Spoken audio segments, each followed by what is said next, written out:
Salut tout le monde, j'espère que vous allez bien. Je vous retrouve aujourd'hui dans une nouvelle vidéo. Oui, j'ai changé de cheveux, j'ai refait tout en noir et j'ai coupé mes cheveux. C'est pas le sujet aujourd'hui. La semaine dernière, j'ai eu un souci avec ma carte SD, ce qui fait que j'ai pas pu monter la vidéo et la sortir. Mais aujourd'hui, on a une nouvelle vidéo. C'est pas grave, la vidéo de la semaine dernière sera reportée sur le mois de mars. C'est pas un souci. Aujourd'hui, je vous retrouve pour un tout autre sujet que celui de la semaine dernière, celui qui était prévu. Aujourd'hui, j'ouvre une nouvelle case de ma série dans ma boule de cristal et on va parler d'une nouvelle méthode de divination et j'avais très hâte de parler de cette méthode-là parce que je la connais depuis un petit moment. Et c'est pas forcément une méthode que j'utilise, que je pratique, mais je l'apprécie dans son concept. Je m'explique. Aujourd'hui, on va parler de bibliomancie et au vu du titre, vous devriez probablement du coup deviner de quel type de méthode de divination il s'agit. Pour faire les recherches de cette vidéo, je me suis comme d'habitude munie de mon petit livre Voyance Code qui ne me quitte pas et qui recense énormément de méthodes de divination différentes. Et j'ai également utilisé un autre livre cette fois-ci, c'est celui-ci, l'Encyclopédie de la divination, guide introductif à l'art des prédictions, c'est aux éditions Trajectoire. Je vous en reparlerai bientôt sur la chaîne parce que je trouve qu'il est plutôt pas mal, mais on y reviendra plus tard.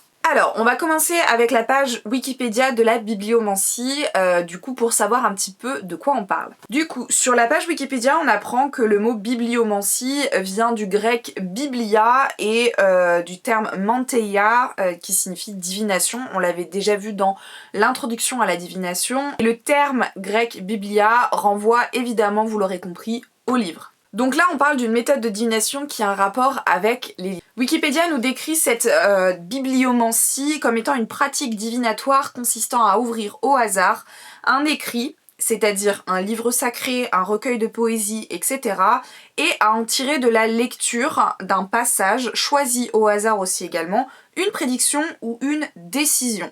Vous l'aurez compris, l'idée c'est donc que le livre nous apporte une réponse à une question ou un présage.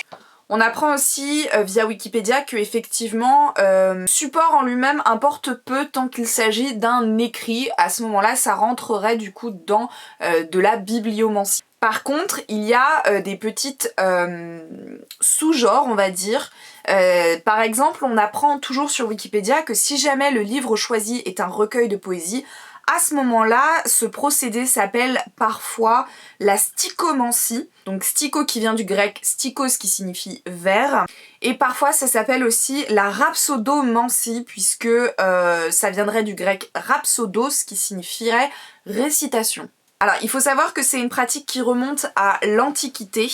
On avait à l'époque des techniques qui étaient à peu près proches et qui s'appelaient des sortes homericoe, soit sort homérique ou alors des sortes virgilianoe, excusez-moi si j'écorche, qui signifie donc des sorts virgiliens. En fait, ça consistait à choisir au hasard toujours un passage d'un des poèmes d'Homère ou de Virgile, donc d'où sort homérique ou sort virgilien, et en fait d'en tirer l'interprétation d'un vers la réponse à la question posée. Donc en gros, vous ouvrez au hasard un recueil de poésie d'Homère par exemple, en ayant votre question en tête.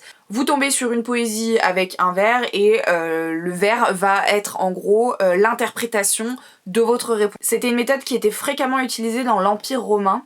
Et évidemment, l'Église a fini par condamner cette méthode à de nombreuses reprises. On apprend aussi que, bien que ce soit une méthode, enfin que la divination de manière générale soit condamnée par l'islam, il y aurait une pratique qui s'appelle le fal, qui signifierait bonne parole, qui en fait serait assez rapprochant. On va prendre du coup maintenant ce petit livre Voyance Code que vous connaissez bien sur cette chaîne pour voir ce qu'il a à nous dire sur la bibliomancie. On apprend donc que eh bien, c'est une divination par les livres, jusque là on était au courant, il n'y a pas de souci. Et on nous donne en fait une méthode assez claire. On nous dit qu'il faut formuler une question mentalement, on ouvre un livre au hasard, on lit une phrase située en haut de la page à droite, Et en interprétant cette phrase, on obtient la réponse. Donc on a déjà un autre élément au niveau notamment de l'endroit où il faut chercher cette réponse. Dans l'encyclopédie de la divination, on a d'autres éléments qui viennent apporter des informations supplémentaires sur cette méthode de divination. On apprend notamment que la bibliomancie fait partie de manière plus générale de ce qu'on appelle la cléromancie, c'est-à-dire en gros la divination par du tirage au sort. Dans ce genre de divination, vous retrouvez notamment par exemple l'aleuromancie, dont je vous avais déjà parlé sur cette chaîne, mais aussi également la bélomancie, dont je vous avais également parlé sur cette chaîne. Les liens seront dans le petit. Petit point étymologique sur cléromancie, on apprend que ça vient du grec kléros qui signifie sort et de manteia qui signifie divination. Ok, on retourne sur la bibliomancie, qu'est-ce qu'on apprend d'autre? Cette fois-ci, le livre nous dit que bibliomancie viendrait du grec biblion qui signifierait petit livre. Donc là, on a deux étymologies qui se rencontrent, on va dire.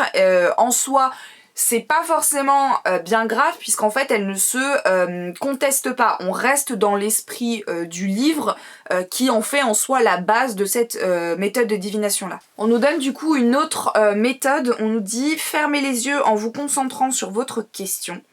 Ouvrez le livre de votre choix pour vous arrêter sur une page au hasard. Laissez l'index de votre main gauche se déplacer comme sur un curseur et s'arrêter sur un mot ou une phrase, vous y verrez un bon ou un mauvais présage. Donc là, on a un nouvel élément qui nous dit que du coup, il faut utiliser la main gauche et que c'est l'index de notre main gauche qui va du coup nous donner ce présage via une phrase, un mot, un vers, etc. C'est pas vraiment expliqué le pourquoi du comment de la main gauche, mais je suppute que c'est en rapport avec la main du cœur. Quand on tire les cartes, que ce soit pour de la cartomancie, de la taromancie, on dit souvent qu'il faut couper son jeu de cartes et qu'on coupe et qu'on tire avec la main gauche. Pourquoi ? Parce qu'en fait, on dit aussi souvent que vous avez une veine qui se retrouve ici, au niveau de votre doigt. Et cette veine, en fait, elle est assez connue puisqu'on dit qu'elle est reliée directement au cœur. Donc notre main gauche serait notre main du cœur et ça nous permettrait en fait d'avoir une sorte de pureté du cœur via la question qu'on peut poser, que ce soit pour par exemple de la bibliomancie, mais aussi par exemple de la cartomancie comme je vous en ai parlé. J'aime vraiment beaucoup cette méthode de divination parce que du coup elle parle de livres et moi j'adore les livres, je trouve ça très très cool. Je pense en revanche qu'elle a, elle a ses limites. Parce que à un moment donné, je vous donne un exemple tout bête, mais voilà, votre question c'est est-ce que ma situation financière va s'améliorer bientôt, par exemple. Vous ouvrez un livre, regardez on va le faire ensemble, hop, je prends un livre, ici on est sur le livre Le temps de l'innocence d'Edith Wharton. Je prends une page au hasard, hop, je suis tombée sur la page 129, admettons, avec toujours la main gauche et l'index, je vais venir choisir un mot. Et là je suis tombée sur avait.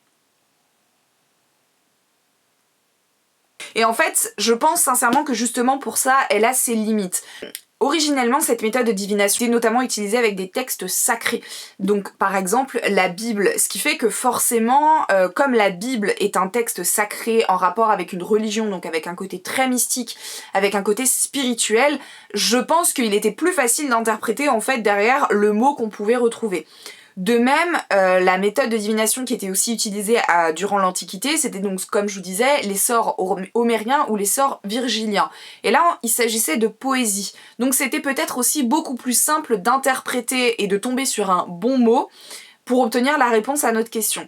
À l'heure d'aujourd'hui, je connais très peu de monde qui utilise cette méthode de divination-là, mais elle a récemment fait le buzz sur les réseaux sociaux, notamment sur TikTok. Je crois que c'était il y a peut-être 1 ou 2 ans, mais en tout cas je l'ai vu passer énormément sur TikTok où en fait justement on disait qu'il fallait prendre un livre au hasard, prendre la première page qu'on trouvait, la page en haut à droite, et en fait ça nous donnait un mot et ce mot répondait à notre question ou quoi que ce soit. Je trouve ça très sympa que ce soit une méthode qui commence en fait à être démocratisée, on va dire, qui sort un petit peu de l'ombre, parce que je trouve que c'est une méthode de divination qui est très intéressante, mais qui à mon sens a besoin de peut-être plus de structure, parce que ce n'est pas une mantique majeure, donc en fait vous n'avez pas autant d'interprétations que vous allez pouvoir trouver dans de la taromancie ou ce genre de choses, et puis comme je disais, il n'y a pas vraiment de structure. Il y en a qui disent qu'il faut le faire avec la main gauche, il y en a qui disent qu'il faut pas forcément le faire avec la main gauche, en tout cas qui ne précisent pas. Je pense qu'il faut à un moment donné du coup se contenter d'une structure et ça nous permettra peut-être d'avoir à ce moment-là des interprétations qui seront plus sensées probablement. Mais en tout cas j'ai trouvé ça très cool de voir ça sur TikTok parce que ça veut dire que du coup c'est quelque chose qui est à portée de main en soi pour des personnes profanes qui n'ont pas forcément un pied dans la spiritualité, donc je trouve ça très cool. C'est la fin de cette vidéo, elle est assez courte, j'ai voulu faire une seule méthode de divination aujourd'hui parce que je trouve qu'en elle-même la bibliomancie est une méthode de divination très intéressante où j'ai pu quand même avoir quelques informations. En tout cas, dites-moi si jamais ça vous intéressait, si vous connaissiez cette méthode de divination, si vous l'avez pratiquée ou pas. Ça m'intéresse énormément de savoir tout ça, donc n'hésitez pas à me le dire dans les commentaires. Et on se retrouve la semaine prochaine pour une nouvelle vidéo sur la chaîne. En attendant, prenez soin de vous.